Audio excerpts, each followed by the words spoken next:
Egunon, guztioi. Ongi etorri Poteo Izarra saiora. Gaurkoan, borroka historiko bat eskainiko dizuegu Bilboko Sobera kaletik. Poteoko bi izar sondatu, aurrez aurre. Zirrosi, Irure eta Goiena eta Sabin Gibelustel. Bi aurkariak pote astuneko kategoriakoak dira. Hau da, txikitoak edalontzi handian edaten dituzte. Tabernaren eskuin aldean, dagoeneko Aitzurra gainean eta Jertxe Berdea sorbaldan, Zirrosi, Irure eta Goiena. Ezkerraldean berriz, larri zutik, Sabin Gibelustel.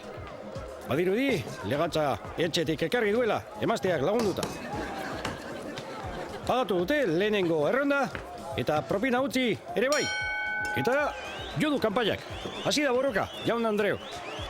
Gibelustelen esker krotxeta galanta izan da. Eta begira nolako gantxoa daukan Zirrosik. Bete eginda dago, baina ederki usten dio, lurrera erori gabe. Hori da Poteo dantza. Ara, jaso du Zirrosik lehenengo gibelekoa. Kalte handia egin dio txikito eresorrek, zuzenean gibelera. Ordailetik pasatu ere egin gabe. Ordoa zerbitzaria, bi borrokalariak banatzera.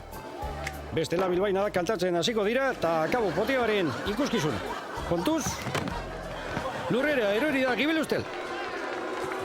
Eta arbitro zerbitzaria kontatzen hasi da. Ea zenbat txikito eta Gilda hartu dituzten. Berne, atera du kontua eta bi borrokalariei erakutsiko die. Eta biak lurrera. Bai jaun Andreo, zerbitzariak irabazi du kaos. Bera dugu somerako txapelduna eta hortxe erakusten du arro saria. Kontu zara. Egunduko labankada.